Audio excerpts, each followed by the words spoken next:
Welcome back to the lesson. Today we see the continuation of part 1 of microorganism.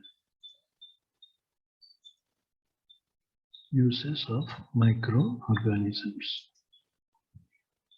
So the concept map for today's lesson is like this. So microorganisms are there. What are the uses? Friendly microorganisms and diseases caused by harmful microorganisms and how microorganisms are being used in food preservation at home or in factory also.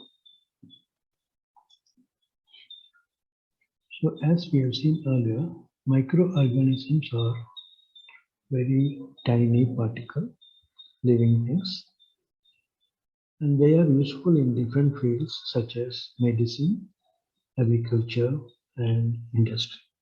These are the main 3 areas we'll be seeing in this lesson. First, let us take medicine. So how these microorganisms are useful in the medical field. We obtain antibiotics and vaccines from microbes. Remember, microbe is another name for microorganism. So antibiotics and vaccines we get from microorganisms. What is antibiotics? So antibiotics basically means anti means against. So antibiotic is a substance produced by living organisms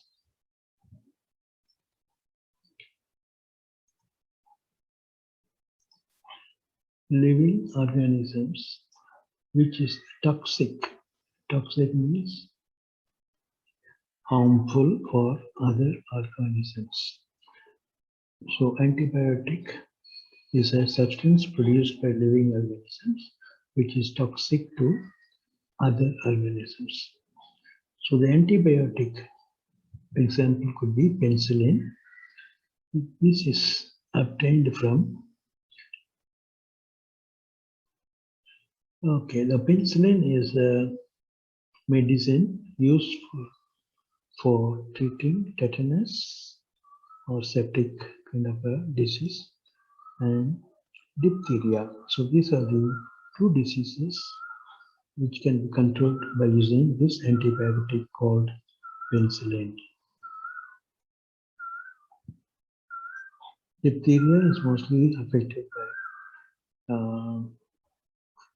the children, and tetanus is the septic and antiseptic.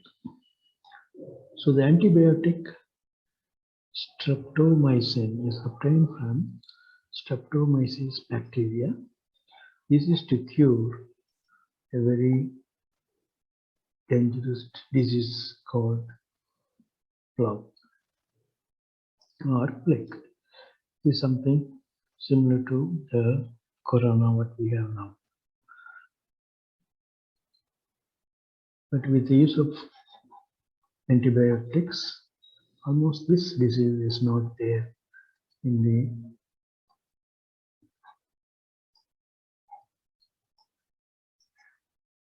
Okay, so let us move on to the next slide. Vaccines. So vaccines are prepared from the microbes. When the vaccine is injected to the body of a patient, the body produces a material called antibodies that will fight against the germs attacking that particular person. So vaccine is injected to the patient that produces a substance called antibodies. Vaccination is otherwise called immunization. All human beings, all living things have natural immunity power, and if your immunity power is less, then only you get sick. So some of the vaccines like MMR is given to children or kids to avoid deadly diseases like measles, mumps, and rubella. Mumps is something like this here. You see this part growing up. Okay, so to treat this kind of things, we use MMR vaccine. So nowadays, this vaccine is put to kids at a very early age, so nobody gets affected by mumps. Okay.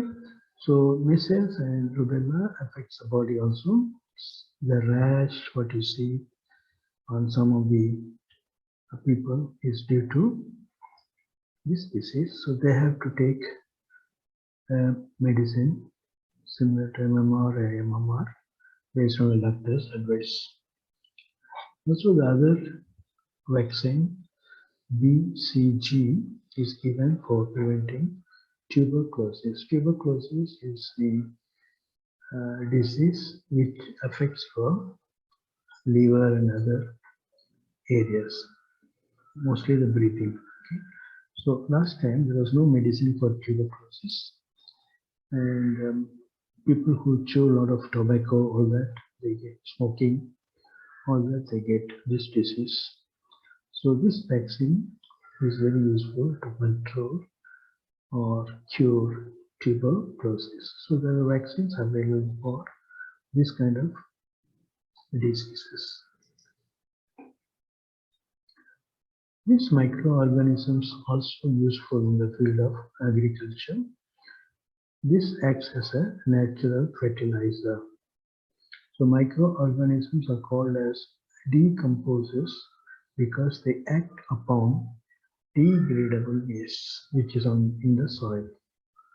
During this process, degrading process, nitrates and other organic nutrients are released into the soil, making the soil more fertile. Once the soil is fertile, the crop will be better. This compost is called natural fertilizer. So some of these natural fertilizers are microorganisms which help us to use it as natural fertilizer is here, rhizobium and other things. So just have a look at it. Then the other process is the nitrogen fixation. Rhizobium bacteria living in the root nodules. These are the roots here, root nodules of leguminous plants. Leguminous means flowering plants. Okay. Enrich the soil by fixing the atmospheric nitrogen as nitrates, which are essential for the, so whatever is available in the nitrogen here, so rhizobium picks up that, convert into nitrate, and that nitrate is easily absorbed by the soil, then the soil becomes more fertile.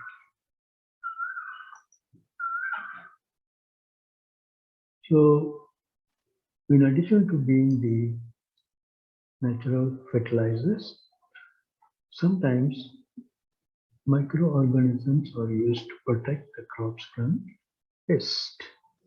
Pest is the eats away or spoils the crop.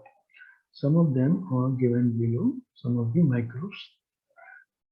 So for BT cotton, fungi, and this virus. So these are the main things which help us to control the pest in the crops.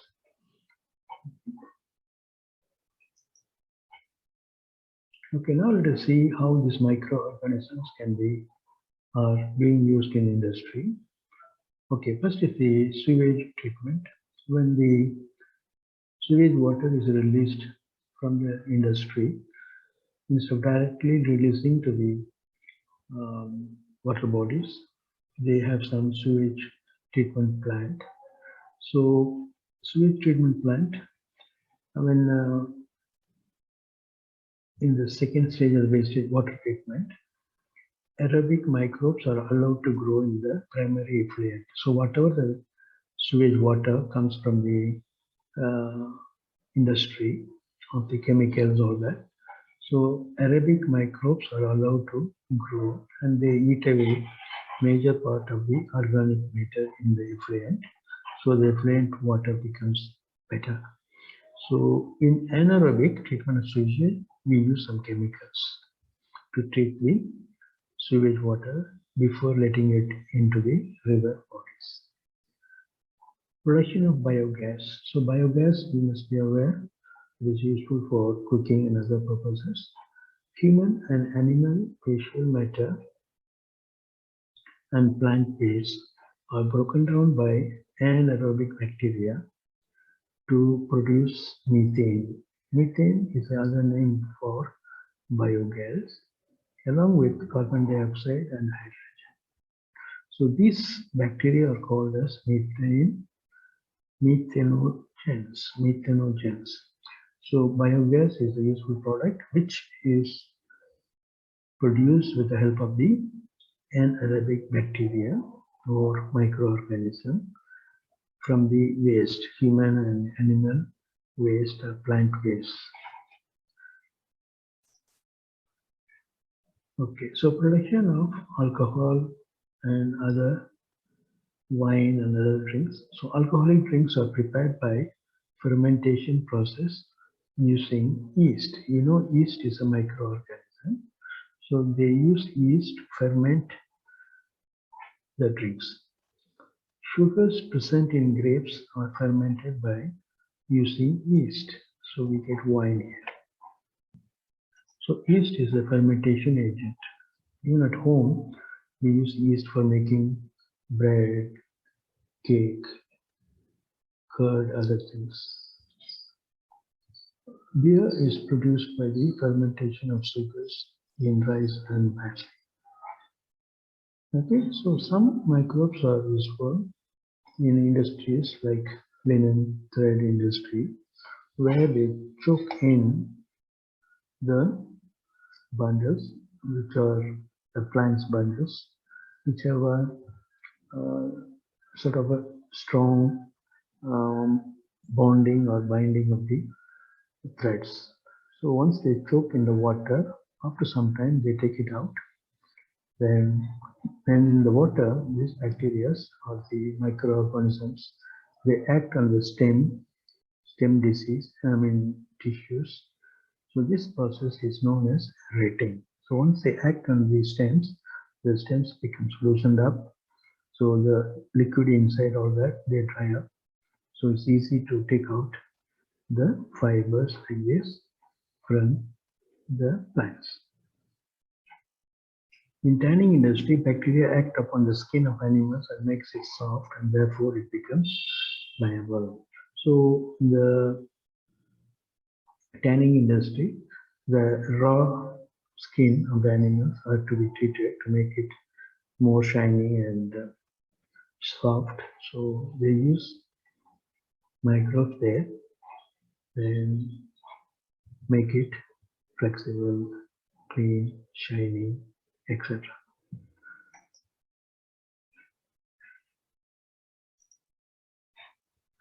Okay, so now let us see some of the uses of microbes in food processing industry. So mostly microorganisms commonly used for food processing are yeast, bacteria, and molds. Molds, remember, it is the thing what you see on the bread. You leave the bread on the moisture with some moisture. You see some kind of a growth on the bread slices. They are known as molds. Fermentation process, which is carried out by microorganisms, help to preserve food and generate distinctive new food products. So how do they do the preservation? Two techniques are there. One is the traditional technique, other is the modern technique. In traditional techniques, fermentation, pickling, boiling, and sugaring are the methods used. So fermentation is basically microbial conversion of starch and sugars into alcohol. So it makes foods more nutritious and palatable. Palatable means eatable and digestible. Pickling is another method of preserving food in an edible antimicrobial liquid like some cooking oil, all that. Okay. So pickling is, there are two types, chemical pickling and fermentation pickling. In chemical pickling, food is placed in an edible liquid that kills bacteria and other microorganisms. So this you might have seen at home also. They make pickles using this technique. They put a lot of oil and leave that pickles like lemons, mango, or that inside the oil, mostly vegetable oil. In fermentation pickling, bacteria in the liquid produce organic acid as preservation agent that produces an acid called lactic acid, and that is a preservative, lactic acid. Foods can be preserved using boiling also. So when you boil the liquid food items, they kill all the microbes there. So when you boil the milk or water, all the microorganisms present there, they are killed by the heat. So this is one way of preserving the milk and water. And the last method is the sugaring. Sugar is used to prevent fruits in an antimicrobial syrup with fruits such as apples, pears, okay. So whenever you look for some jam, other things, you see it is very sugary. They add sugars purposely because they want to preserve the product for a longer period of time. And the modern technique of food processing includes pasteurization. So a simple example will be the fresh milk. And after pasteurization, bottled up, and you can use it for quite a long time without opening it. Once you open it, you have to use it within some particular time. But without breaking the seal, you can keep it for a long period of time. So it's a process for preservation of liquid food. Milk is preserved by this method. So how they do it? It is heated up to 70 degrees C, the milk heated up to 70 degrees to kill the bacteria. Then it is suddenly cooled to 10 degrees C. Once that process is done, then no more possibility for the bacteria to grow inside that and spoil the milk. The milk is stored in sterilized bottles and cold freezers. These are the sterilized bottles. So in addition to bottles, they use this kind of packets also, like fruit juices you get. So they put it here, then they auto pack.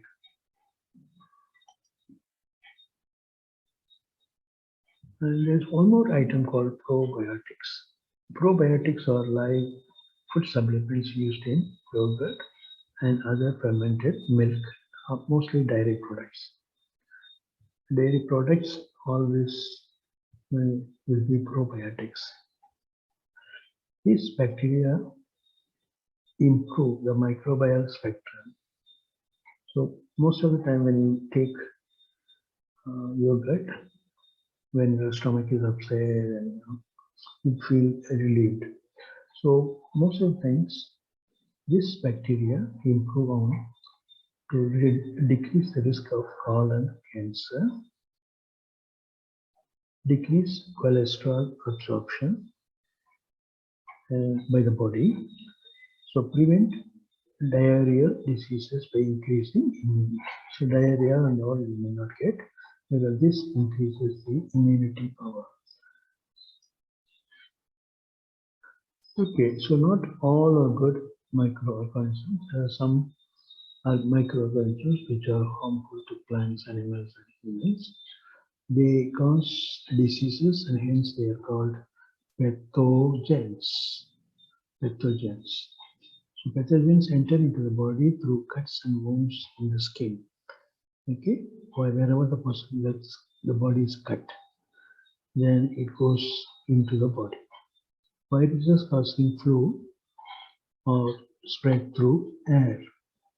So they pass through the air and reach you from somewhere. So when the patient sneezes, droplets containing viruses spread in the air and it gets entered to another person when he breathes the same air. That's why during the corona we say use mask. So some of the diseases caused to plants are here shown here. This is the lemon. You see sometimes when you go to the market, you see some fruits having this kind of a markings or black. So actually they are attacked by this harmful microorganisms.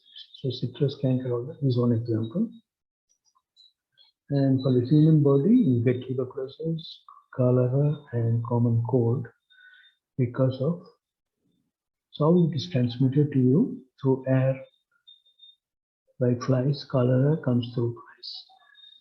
If they sit on a spoiled food or something, contaminated food and water, then if you happen to eat or drink that, then you get cholera. So these are the other side of microorganisms.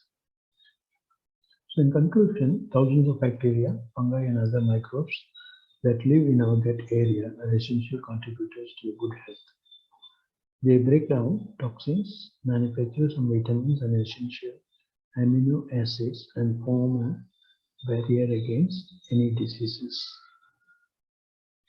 So gut microbes are the bacteria in human gut. They are one of the most important allies in our overall health and well-being. So these are the microorganisms. They are both friendly and food type of effect on us.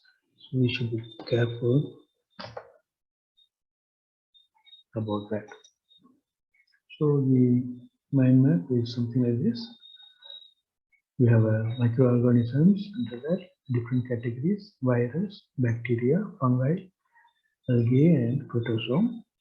Uses are few: medicines, agriculture, industry, and daily life. Diseases, yes, it attacks the plants, animals, and even humans. And it is being used in food preservation. Different techniques uses these microorganisms. Okay, thank you very much. Subscribe the channel for immediate information about the new videos on your subjects. Thank you.